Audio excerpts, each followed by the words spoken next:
है गोल्डन छेमी। गोल्डन छेमी 15 रुपया किलो थोक में।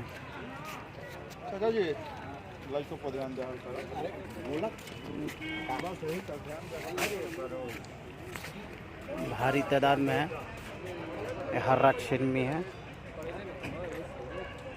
गोल्डन छेमी है 15 रुपये किलो। ये मिर्च है, मिर्चा, हरा मिर्चा 10 रुपया किलो। 10 रुपये किलो के हिसाब से बहुत है। यहाँ पर 10 रुपये केजी है हरा मिर्चा। ये थोक में पूरा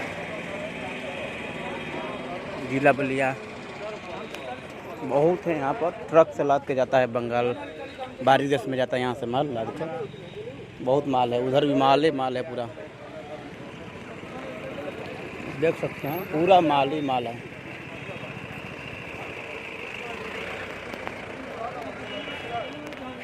आप लोग एक बार देखिए, बहुत ही अच्छा छेमी है 15 रुपये केजी का। गोल्डन नाम का जो मीठा वाला छेमी है, बहुत ही हरा छेमी आप लोग देख सकते हैं।